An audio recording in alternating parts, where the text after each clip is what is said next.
sa last week ng testimony. Wow! Alam niyo po ang revive na tao? Hinahabol even ng financial blessing. Amen! Pero pag hindi revive, pero na naging bato pa.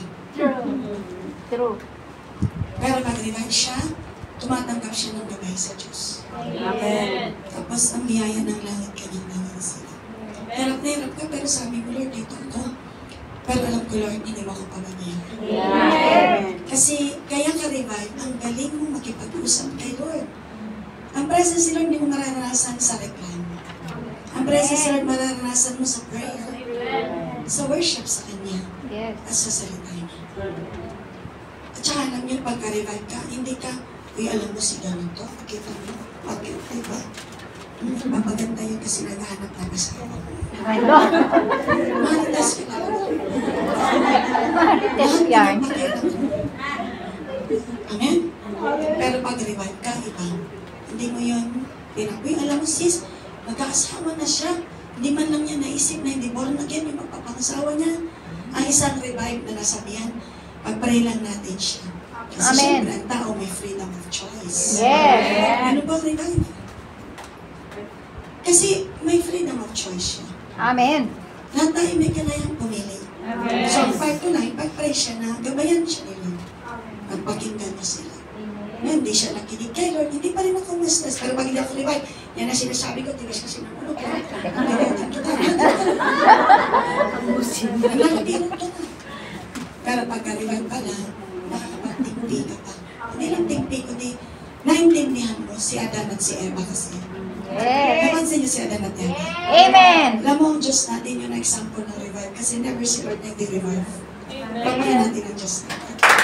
So lahat ng ito ng Diyos, yun ang kailangan mo. Amen, amen? Amen. Revive na revive po. Sabi niya, Adan, Eva, nasaan kayo? Tatago kami, Lord. Bakit kinain niyo ba yung buong kahoy na sinabi ko sa inyo yung buong ano, huwag niyo kainin? Kasi Lord, itong babaeng binigay mo. Sabi naman ng babae, kasi itong ahas. Ginawa ni Lord, kinurse niya yung ahas, kinurse niya yung panganganak ng babae, kinurse niya yung ground na maghihirap ng lalaki, hindi aanin kung walang pawis. Kahit di naman pinapawisan tayo. Yan ang resulta ng error ni Adan at Eva. Are you still with me? Amen. Nasa Bible lahat yun. Pero mga kapatid, si Lord dumating para bigyan tayo ng buhay ng langit. Amen. Oh, may consequence yun. Kaya natututunan ko na rin habang tumatagal sa kanya, habang binabasa ng Bible. Si Lord ganito, no? Uy, Lord, Lord, Lord! Sabi ng mga disciple niya, John 6, pagawin na kitaan, rabiin, kunada, ginuha mo. Wait, yung gabi na ginuha pa uli, ano ni silang sa ating bakaon. Ano ipapakain natin? Amen? Kasi mukhang may culture sa Israel, pag gumagabi, pakainin mo yung bisita. Kasi bakit ganun ang sinasabi nila? Sabi ni Lord, anong meron kayo? Sabi naman ni Andrew, Lord, ito may bata.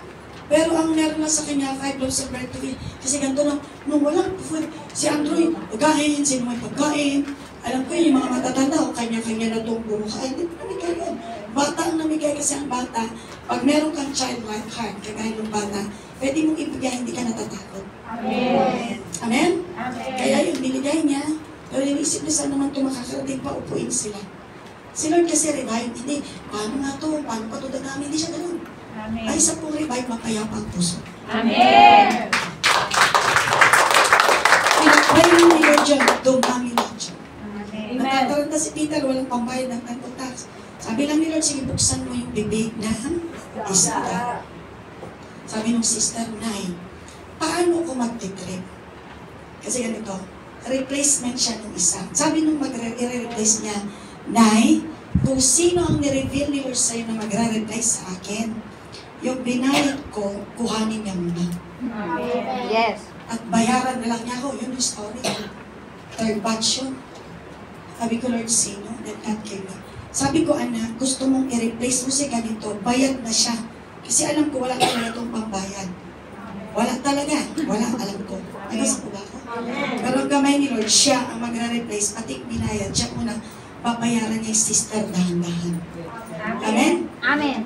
Ngayon, nagulat siya na walang ka-abog-abog, makakatrip siya, wala na siyang pera. Yes. Amen. Ngayon, ang problema niya ngayon, magtitrip siya, ang tuition fee ng mga anak niya, hindi pa bayad. May kasi po ba ako? Amen. Hello? Amen. So, nakakayang mag-trip siya, walang pang tuition fee mga anak niya. Kasi yung kanyang pera, gagamitin niya pang allowance sa Israel. Amen. Parang pangit tingnan na nagpa-trip-trip ka, tapos yung anak mo di makaaral. Yes. May gusto po ba ako? Amen. Sabi niya na, anong gagawin ko? Ang sagot ko sa kanya, buksan mo ang bibig ng isda. Sabi niya, Lord, paano ko buksan ang bibig ng isda? So, sino yung isda? Si Ama. Sa kaka-pray niya, sabi ng boss niya, oh, you're going already. How about your allowance? That's why, ma'am, I'm coming to you. Pero sabi ni boss, you cannot get your long service until you're done with me. Sabi niya, that's why, ma'am, I want my long service. Okay, you can get it. Kaya na-provide ang tuition fee, naka-trip siya, to God be the Amen? Amen. Isa, first time niya mag-trip. Nag-isip siya na, paano ako mag-trip? Yung anak ko magre-review ng board exam, civil engineer. Pambayad ko sa review niya yun, ay mag-trip ako. Narinig mo ba si Lord talaga na mag-trip ka? Yes, ay. Matutuloy ka. Ang gabay ni Lord sa kanya, ang anak niya magre-review. Sabi niya, Mami, hindi ako mag-enroll sa review class. Kanya talaga anak. Hindi niya yung kinausap. Tinatch yung anak niya na hindi na siya mag-enroll. So wala siyang babayaran sa review class. Sabi ng anak niya, hihiramin ko na lang yung mga materials na mga kaklase kong nagre-review.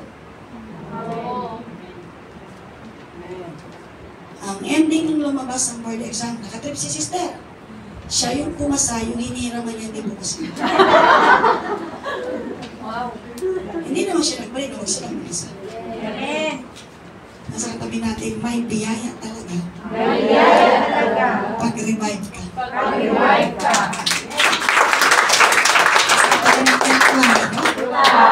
Point number 3, nag-repent ka na, bumalik na tayo kay Lord, inintay mo na ang heart of obedience and faithfulness. Inintay mo na, patuloy ka na kay Lord, ayusin mo na, tuloy-tuloy na. Sabi sa katabi natin, tuloy-tuloy na.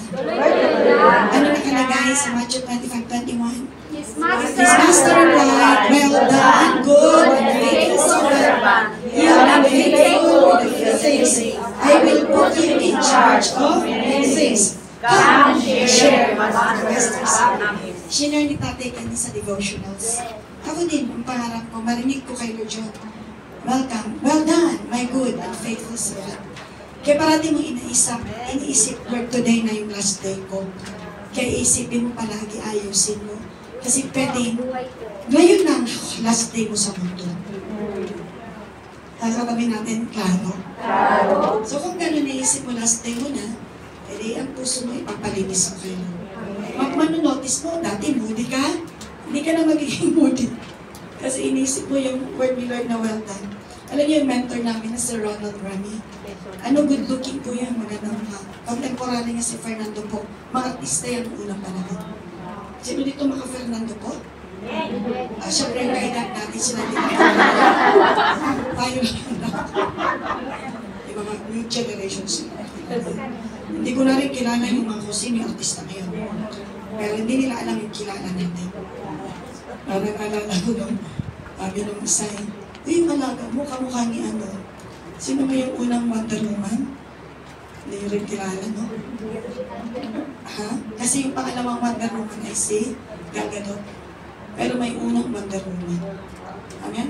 Yung Amerikana, talagang blue ang mata ko. Si mamaya maalala ko yun. Alam niyo, nung nag-usap kami, hindi alam nung new generation yung luma. At yung luma naman, hindi niya rin alam si Gal Gadot. Ganon yung story. So mga kapatid, namatay po yan si Ronald Rami. Nasa kabao siya. Sobrang revive kasi kahit picturean mo siya, para lang siyang tulong. Sabi sa'yo pa, nakapahiyong binaw. Para lang tulong. Kasi yung ending mo na hinga sa mundo, unang hinga na nakita mo si Lord na winelcome. Amen! Kaya yung ending paghiwalay ng spirit, nakita mo na. Parang si Stephen. Nakita niyang bumuka ang langit. Kaya kahit binabato siya, stone to that siya, yung glory, Lord, yung ganda naman kayo nakikita ko. Na ang tao ito ay revive pa rin. Sino tumanggap ng biyaya ng Diyos? Sino natuwa? Graduate siya sa lesson ng revival. Amen! Sabi sa katabi natin, congratulations. Your lesson is done. Your lesson is But done. it's just the beginning of application. Amen? I-apply natin natutunan, para baka natin ang pagkakita. Ano yung apply? Ang point 1, ano sabi? Ano sabi ng point 1? Remember? The love. Yeah, that first. So remember the love and passion you had for God when you first experienced revival. Yun ang palagi mong i-meditate. Isipin mo yun. Para palaging revival ang nasa heart natin. Amen? Pangalawa, pag may sin, anong gagawin? Anong pangalawa? Repent and return to your first love. Paano? By confessing your sins and turning away from idols. Alam naman patid, kapag sinunod natin yung emotion natin, sablay na naman tayo. Pero pag si Lord ang sinamba natin, ang sagot niya, magpatawad ka. Amen! Amen? Pangatlo, mga kapatid, ano nakalagay? Maintain obedience and faithfulness, trusting in God's promises and remaining faithful to His calling. Manatili tayong tapat sa ating Diyos. Amen? Guys, sabi tabi natin, kaya nga, kailangan kita, kapatid. Kailangan kita, kapatid. Bakit mo sinasabi yun? Dahil sabihin, pagka medyo ina-atake ka na naglalamig, may kapatid din na pwede kang tulungang makabalik. Amen! Sino na to? May family siyang ganito na hinahanap-hanap siya. Amen! Hanap-hanapin kita sa upuan mo. Huwag ka nang umabse sa sunod ng holiday mo. Amen? Amen? So, in conclusion, sustaining revival, mga kapatid, ay requires us to always remember our first love. Claro? Amen! Repent and return to God and maintain a heart of obedience and faithfulness. Sabihin mo natin lahat, kapatid, I will seek to sustain I will seek to sustain the revival